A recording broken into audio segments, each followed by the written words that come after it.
Hello. അപ്പോൾ നമ്മൾ കുറച്ച് ബിസിയാണ്. എന്നാലും ഇന്നത്തെ വീഡിയോ എന്ന് പറയുന്നത് ഒരു പുതിയ രീതിയിലുള്ളൊരു വാഴക്കപ്പവും അതോടൊപ്പം കുറച്ച് സംസാരം. അപ്പോൾ നമ്മളിപ്പോൾ ഉണ്ടാക്കാനായിട്ട് പോകുന്ന വാഴക്കപ്പത്തിന് ഞാൻ 3 പഴമാണ് എടുത്തിരിക്കുന്നത്. ഓവറായിട്ട് പഴുക്കാത്ത പഴമാണ് എടുത്തിരിക്കുന്നത്.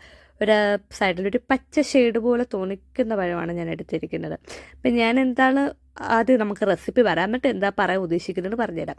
ഓക്കെ, കുറച്ച് മൈദാപ്പൊടി എടുക്കാം. മൈദാപ്പൊടി എടുത്തതിന് ശേഷം നമുക്ക് ഗ്രാൻഡ് ഫ്ലോർ ഇടണം. കടലപ്പൊടി. ഓക്കെ, ഇത് രണ്ടും കടലപ്പൊടി കൂടുതലൊന്നും വേണ്ട, ഒരു കുറച്ച് മതി. കുറച്ച് മഞ്ഞൾപ്പൊടി ഉപ്പും ഒക്കെ ഇട്ട് വെള്ളത്തിലിങ്ങനെ കലക്കി, ഒരുപാട് ടൈറ്റും ആവരുത്, ഒരുപാട് ലൂസും ആവരുത്, ഒരു മിനിമം പരുവത്തിൽ വേണം നമ്മളിങ്ങനെ കുറുക്കിയെടുക്കാൻ. അപ്പം ഇതുപോലെ പഴം നമുക്ക് എടുത്തിട്ട് ഞാൻ നീളത്തിൽ നമുക്ക് വേണമെങ്കിൽ ചെയ്യാം. എൻ്റെ പിന്നെ ഒടിഞ്ഞു പോകുന്നതുകൊണ്ട് ഞാൻ രണ്ടാക്കി കട്ട് ചെയ്ത് പിന്നെ 4 പീസാക്കി കിട്ടും.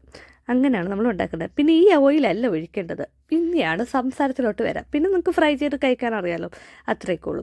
ഓക്കെ, ഞാനിപ്പോൾ ചെയ്യുന്നത് എന്താണെന്ന് വെച്ചാൽ വീട്ടിലിരിക്കുന്ന കുറച്ച് സാധനങ്ങൾ തീർക്കാനുണ്ട്. അപ്പം ഞാൻ ആദ്യമേ തന്നെ അതാണ് തീർക്കുക എന്ന് തോന്നുന്നത്.